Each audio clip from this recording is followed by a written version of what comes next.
Welcome to POV You're My Therapist, the podcast where I vent, you listen, and you don't get paid. I'm your host, Divine Philemon. Before we dive into this new season, remember you can listen ad-free with early exclusive access to all of the season's episodes by subscribing to POV Plus on Apple Podcasts.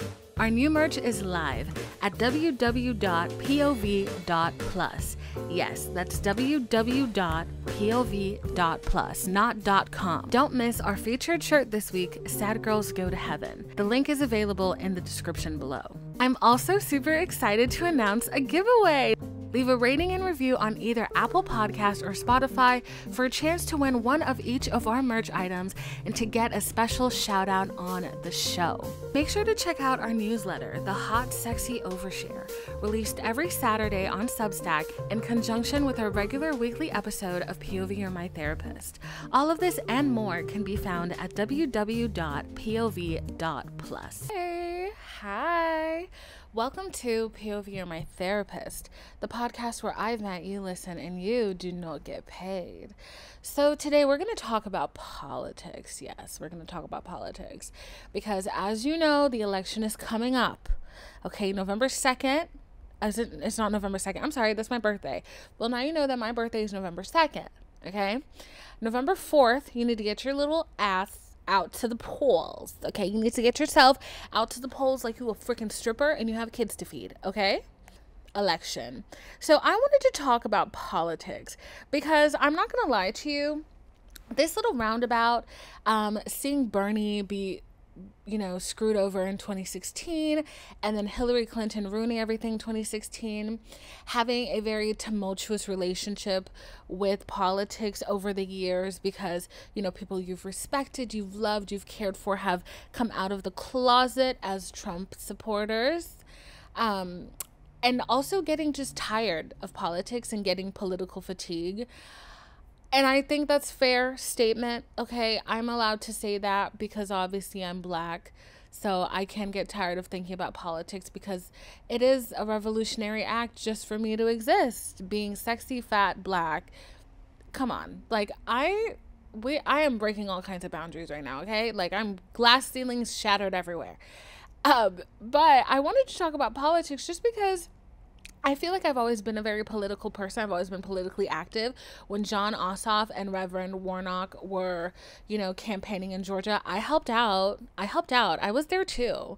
I was supposed to be in the music video. I was supposed to be in the campaign video.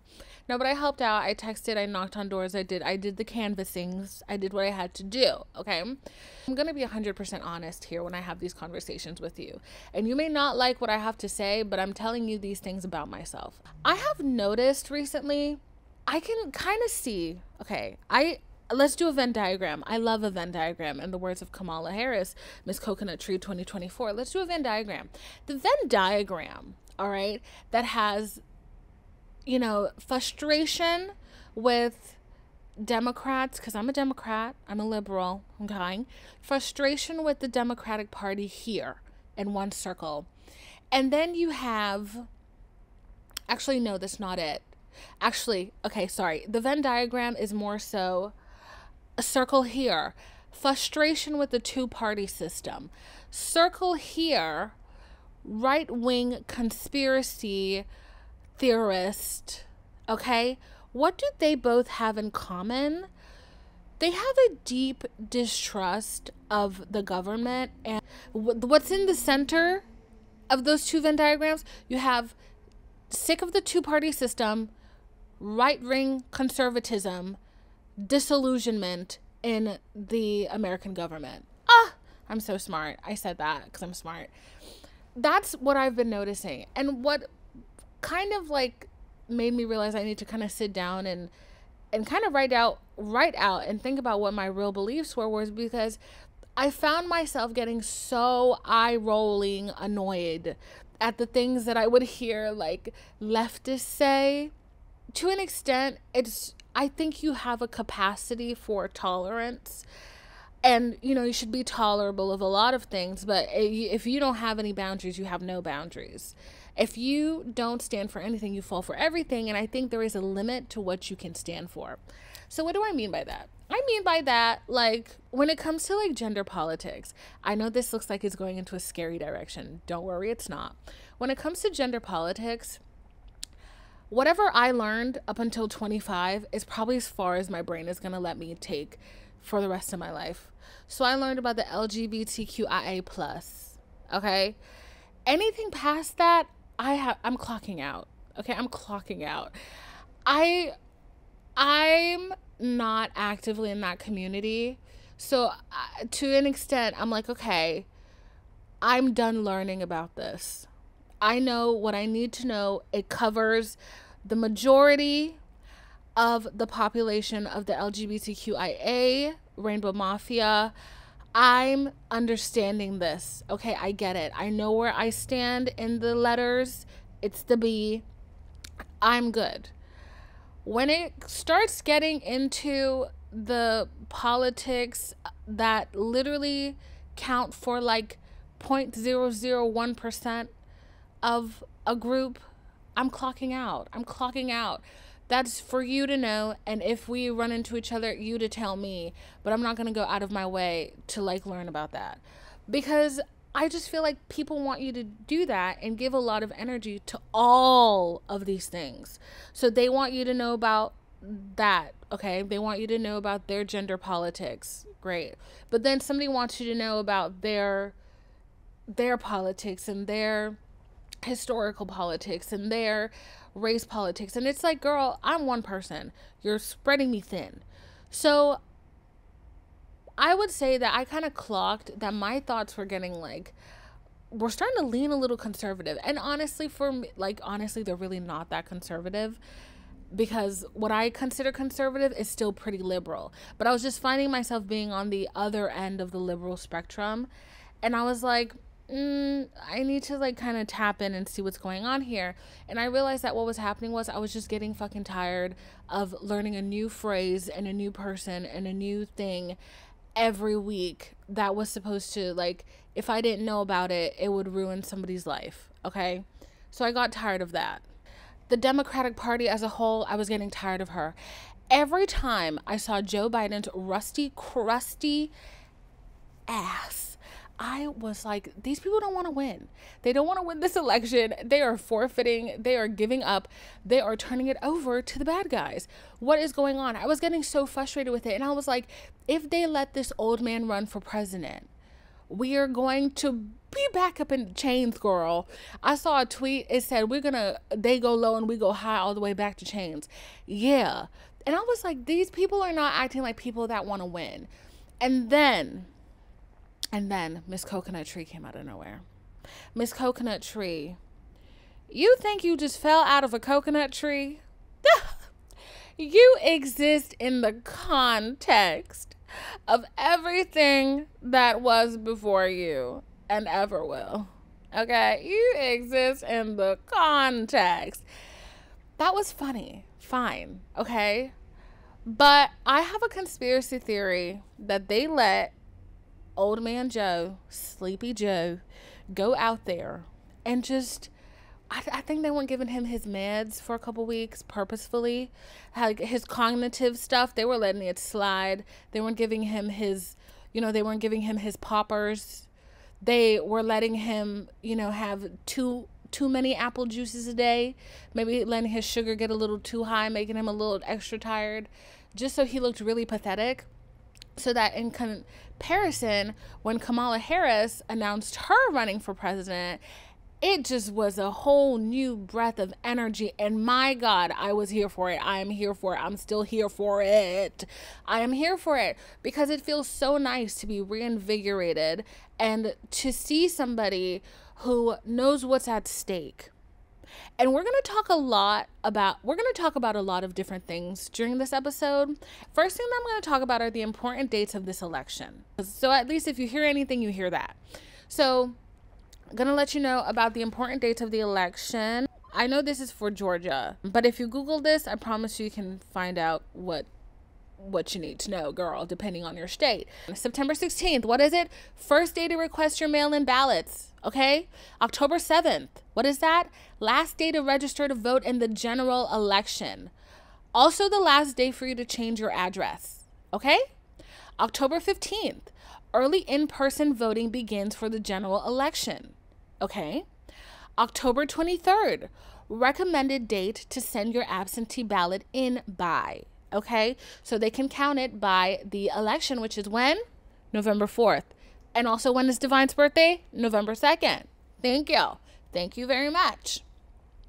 October 25th, last day to request an absentee ballot. Am I disappointed in you? You waited a long time, but you're voting, and that's all that matters. Okay? November 1st, early in-person voting ends. November 4th is what? Election day. Great. So now that that is out of the way, we can talk about all the other stuff I want to talk about too. Okay? So I'm going to start off with talking about, I don't think it's worth it to just go ahead and not vote in this election or to vote for the other one because of her stance on Israel. I don't think it is. Because I've always said this. I've always said that with the Republicans, I think the world would end in 2 days. All right? They're coming to take my rights immediately. Immediately, they're coming for me. Okay? With the Democrats, I think it's a bit of a small burn. Not a small burn, a slow burn. I think it's a very slow burn. I think, they're extremely tepid, not motivated, very pushovery, but that gives me time to switch out my passport and to go to another country. Unfortunately, this really is the lesser of two evils. All right? And the thing I don't really understand is I've been seeing, I try to stay off of like the drama that's happening on TikTok because that's what it is. At this point, I don't think it's really about politics or anything else. I think it has so much to do with people's egos and wanting to be right and wanting to feel right and not really caring what the truth says or anything else like that. People do not realize how innately nationalist they are. Okay? Like, and I don't mean that in a bad way. I mean, yeah, I do. I do, But I mean, like, I can look at myself in the eye and know that for me, it's everybody black. You know what I'm saying? Everybody black gets first dibs. At the dinner, they get to eat first, Because, and a lot of people are okay with that because black people have been suppressed for so long. They've been through so much when it comes to this country that it's like, yeah, it's only fair that they get to eat first. But unfortunately, everybody is like that towards their own race. And I also think that we are mistaken as black Americans to think that that's not the truth. It's just how it is. People are always going to put their kinfolk first. And I feel that black Americans are the only one that are constantly waiting for other kinfolks to put them first. They're never going to put you first. Okay? You need to vote in your best interest. Unfortunately, because the way it is, we're all at risk. Okay? We're all insanely at risk. We really are. Like, what is happening in Palestine is so insane. And it shows you the evil that is capable. And it also shows you that a lot, because I think sometimes we feel really safe when we walk into a room, we walk in, we see another ethnic, we say, ugh, girl, some of these ethnics are racist, okay? Some of the ethnics are racist. And I know that's a hard pill to swallow, that just because we're in the fight alongside each other, that doesn't necessarily mean we're fighting for the same thing, okay?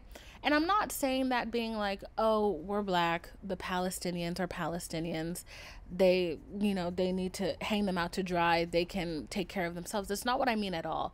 But when it comes down to the matter of voting, I think it's really important to remember what exactly is at stake. This is I understand being a one issue voter. I completely understand that. But this is one issue that is affecting millions of lives, and you see how detrimental it is. You see how violent and awful it is, and how life-shatteringly awful it is. You see that, and that is just one problem. That is one issue. Okay? That is not the only issue on the ballot. On this ballot, we're talking reproductive rights. We're talking about 11-year-olds having babies. That hits close to home. We're talking about abusers on the Supreme Court, girl. If I saw my rapist on the Supreme Court, I'm committing a federal felony. That means the same thing. I'm committing a crime, a bad one, a big one, a life-changing one. They don't want black people to go to school. Girl, they calling you a DIE hire, diversity and inclusion. I don't know what the E stands for, to be honest. Gay rights is on the ballot. All right? We need to remember that before we start telling people not to vote. We need to actively remember that, because that affects a lot of people. It's something that I'm still trying to come to grips with myself and verbalize myself.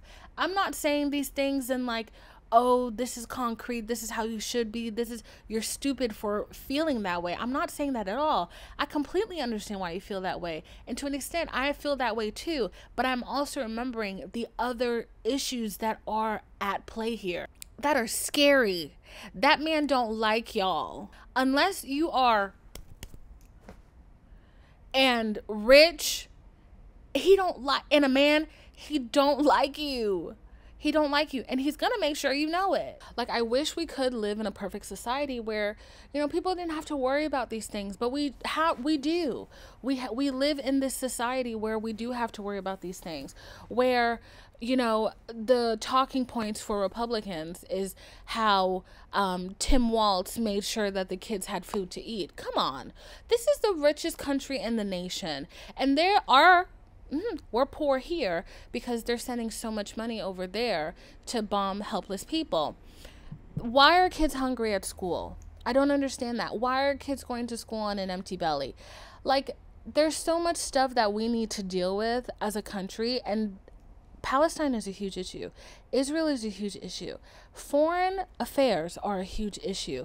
But I find it extremely insane that this government is creating an environment at home that makes people so desperate that they're willing to they are creating a pipeline from desperate to pimp yourself out to the government, so they constantly have a rotation of bodies to fill their army. And honestly, like, that's all it is. Like, girl, if I wasn't fat, I'd be considering joining the military. You know, times is tough. Life is hard. Times is tough. Baby want to pay her bills. You live in a place where you cannot win. I would like to believe that Kamala Harris is such a change. Not only do she got the nerve to be a woman, but gosh darn it, she black.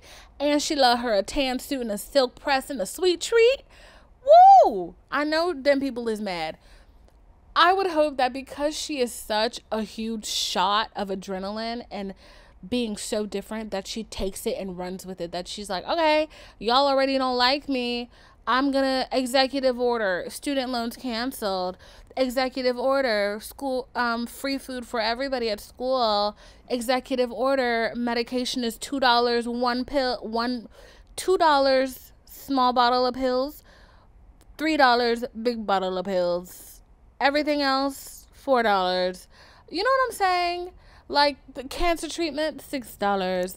Like, I would hope that it's, and that's me being extremely, you know, facetious, but I would hope that she is such a shock to the system that she runs with it, and she continues to be a shock to the system for a good reason. I really, really hope so. But, you know, it's politics, and these people are inherently liars.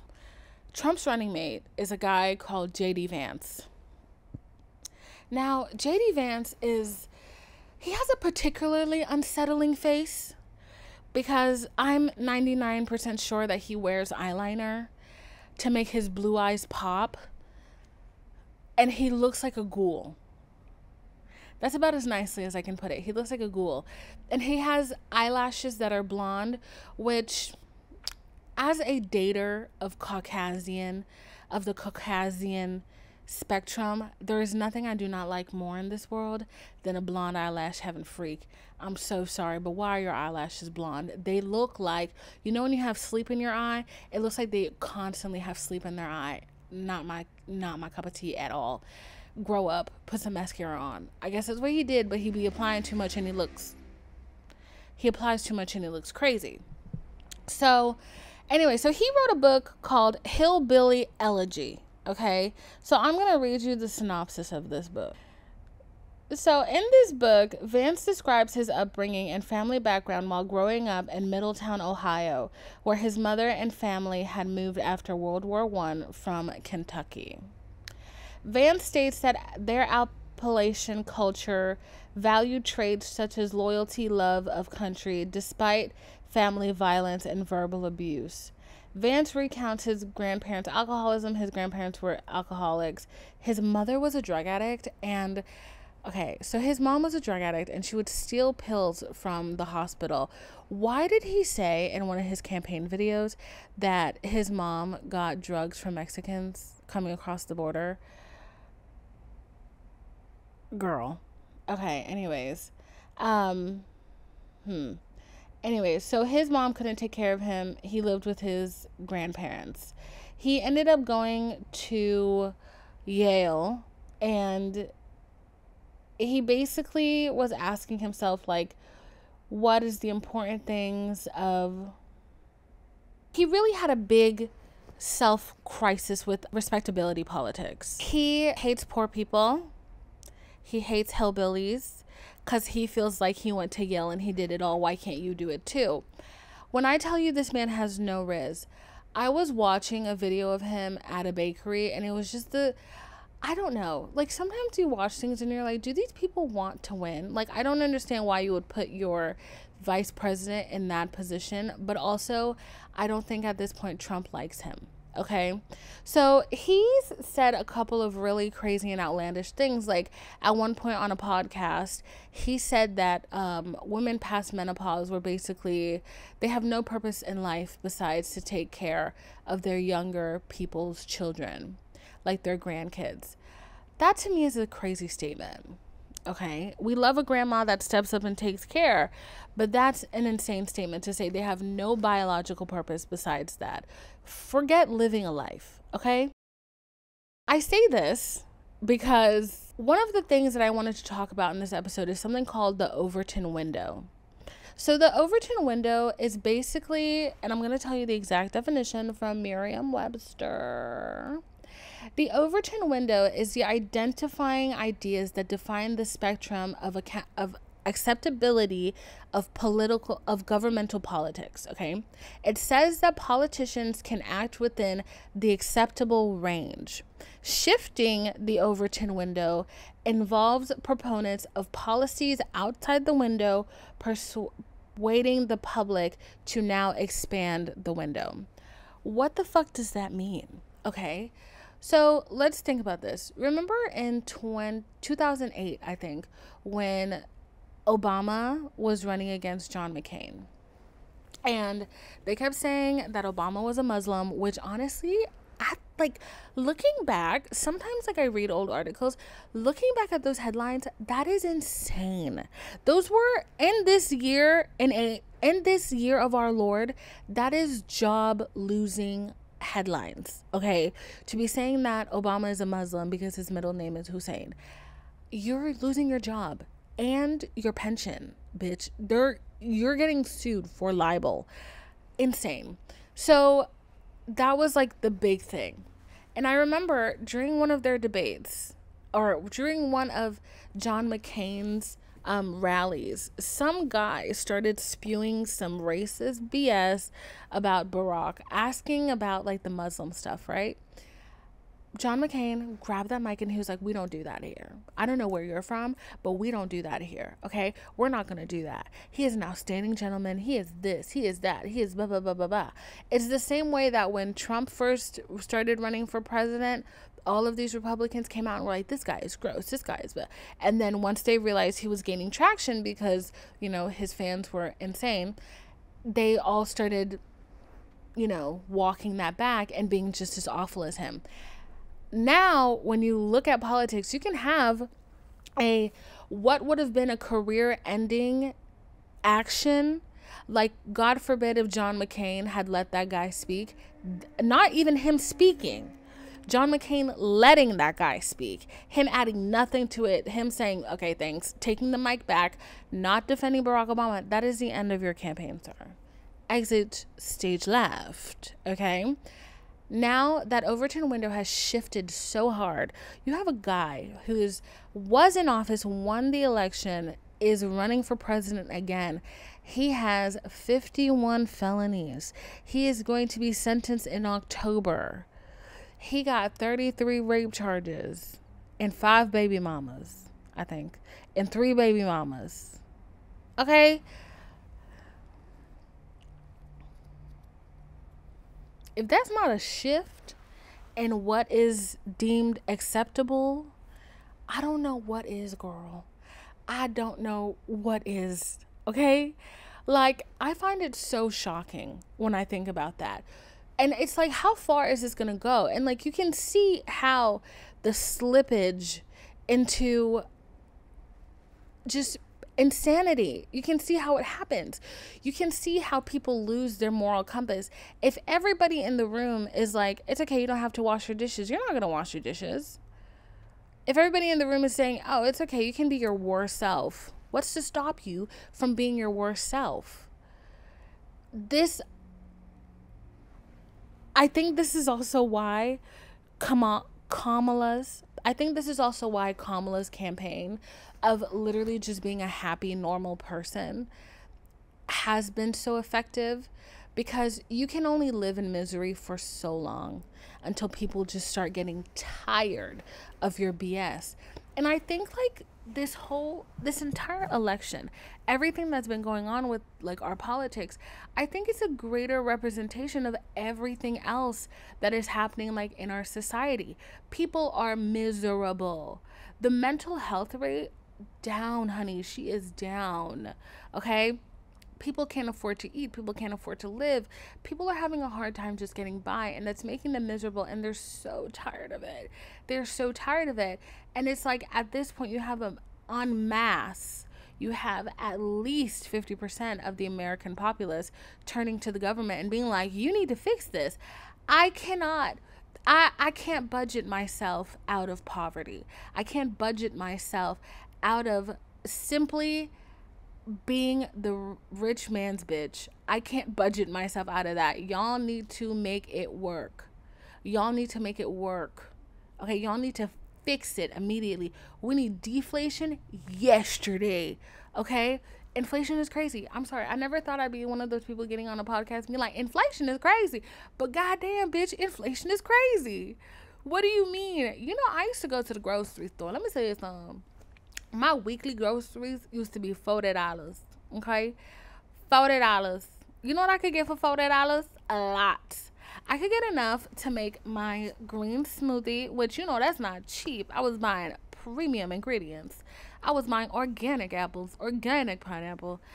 Girl, I could buy everything I needed in 2018. I could buy everything I needed to make my green juice at the grocery store, cereal, some deli meats, some chicken, vegetables, some rice, a sweet treat.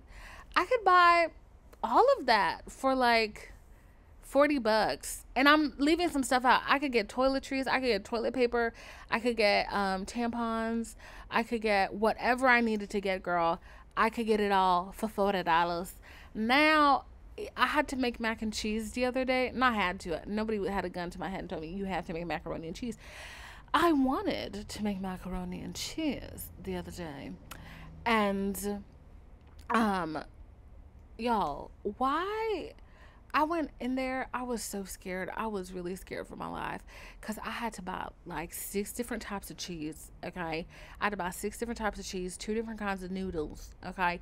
Elbow macaroni and spiral. Okay. Yeah. I like to have a little difference up in there. So, I had to get that. I had to get 2 different types of milk. I had to get, I think I said 6 different types of cheeses, and I had to get butters. Okay. And I had to buy, my spice rack was looking a little empty, so I had to buy some spices. Y'all, I was terrified. When I tell you I was terrified, I was absolutely terrified that that grocery was going to be at least $80. I thought it was going to be $80. Okay. It ended up being 60, which is just as bad, but at least it wasn't 80. Okay. 2 years ago, 3 years ago, maybe 4, that would have been $40. And now look,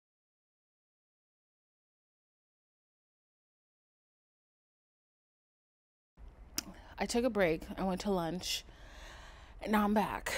And I wanted to clarify some of my musings from earlier, because I think talking about politics is it's really scary now, if we're gonna be honest, because I think it's you're either this or you're either that. So recently I tried to reconnect with an ex. All right. So I knew that I wanted someone who would be consistent, who I had a little history with. So maybe we were teetering that line of romance and just fun.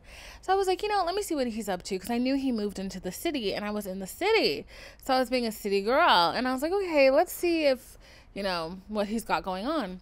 So I reached out to him, and one thing leads to another. And in the span of 30 minutes, this man is telling me his radical, and I mean radical, political views. Like, he is talking about, like, he thinks certain groups of people should be dead. He thinks a lot of things. I don't think we ever talked about politics when we first started dating, so I cannot tell you what I thought. I don't know what his politics were. I thought like maybe he was just somebody who doesn't vote, because he never talked about politics. He had no interest in it. He didn't seem to care about it. So, and we just never talked about it.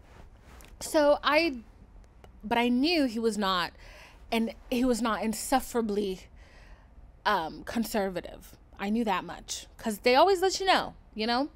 He's telling me about, what it means to be a man to him, what it means to be a man, and how, the LGBTQIA, he just can't get jiggy with it, because if you're that confused, you don't deserve to be alive.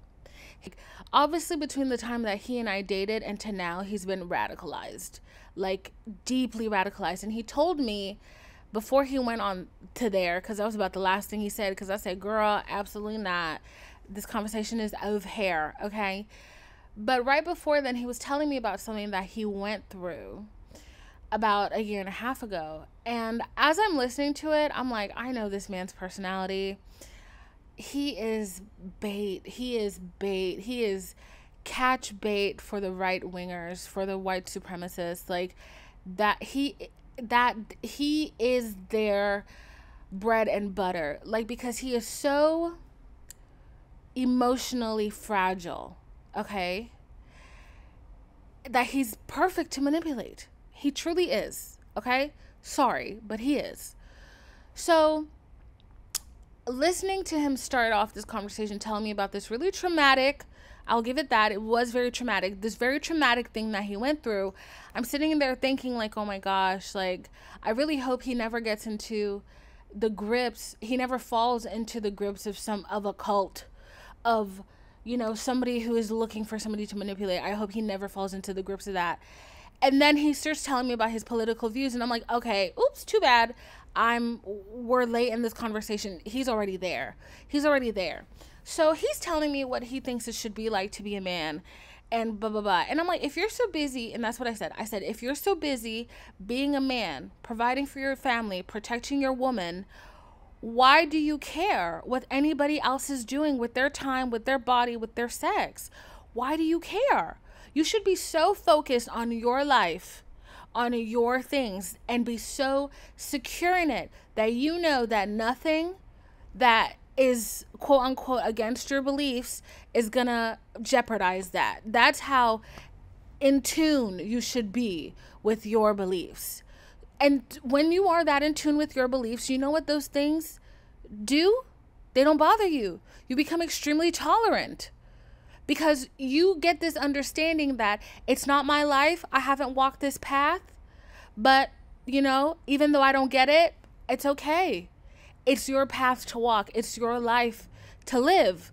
And if this is the thing that makes you comfortable in your life, go ahead. There's a lot of stuff I don't understand, but I can take a second and imagine what it would be like. What would I feel like having been insecure in my own body for a long time?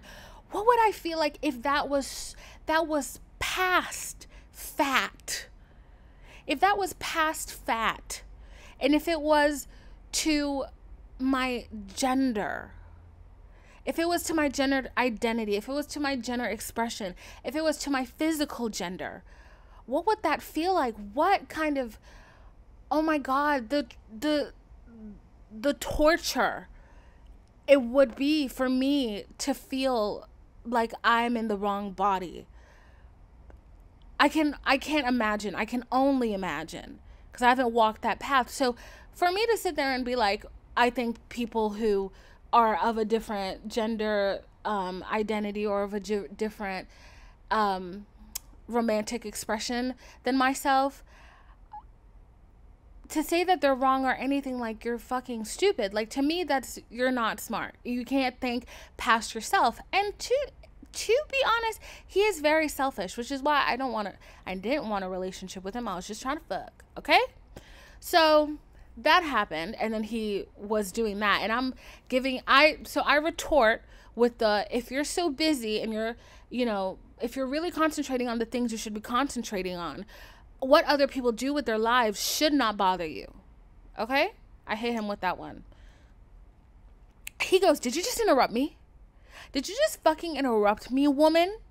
You just don't interrupt me, woman. If there's anything you need to know about me, it's that you don't interrupt me, woman." I was like, you know what? It's going to happen again because I'm about to interrupt you again to tell you fuck you and goodbye. And then I hung up and then I blocked him because what exactly do you think this is? So that happened, and I'm getting to the point, promise. And like, that's just, okay, that happened. Scene set.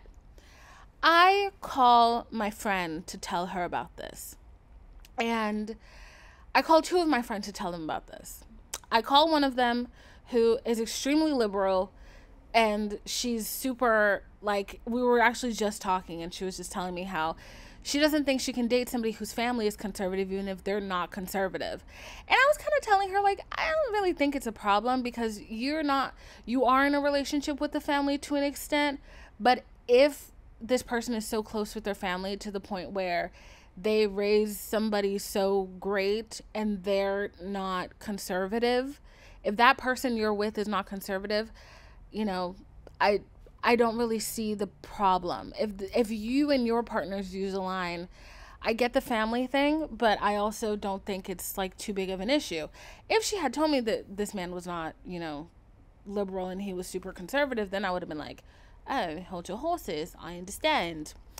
So I call her to tell her the story, and I'm like, I was kind of getting the sense that he was conservative at the beginning of our conversation, but I wasn't going to push any further because, to be honest, I was trying to get busy. Okay, so pardon, but when I go to the bar, I connect with a cute guy, and I see him across the bar, and I know I want him to take me home. You think I'm going to ask him girl, you think I'm going to be like, what you drinking? Oh, whiskey sour. So who are you voting for in the fall? I know some people might do that. I'm not, because I'm never talking to you again. Sorry. So I'm like, that's not my priority. That's not my priority. My priority is, my first question is probably, what are you packing? And second, can I take a picture of your license so my friends know where I'm going and who I'm with? That's my priority. Afterwards, if I'm like feeling them and then I find out they're conservative, I'll be like, oh, never mind. That's happened. And it's been a hot break. It's been a hot egg, because why are you wearing a dangly earring Okay, you've got on a dangly earring. I know it's a red flag, but like on the other side, you're wearing a dangly earring. You're wearing sparkly cowboy boots and a crop top. Okay, but you're gonna sit there and tell me that you're conservative? Baby, I don't know if you know what these words mean. You're not a conservative. You're a little gay boy. That's what you are. Bisexual at the least. Let's be honest, okay? That's happened so many times. The amount of times when a guy's aesthetic has just been so gay, okay? So LGBTQ coded, okay? So bisexual coded. And then they're not bisexual.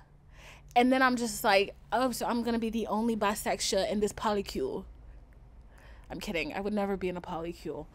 Because I don't get it. We're not going to go there, but I don't get the polycule people. But anyways, you know, when people say Trump, when they say make America great again, all those things, you envision a very specific person.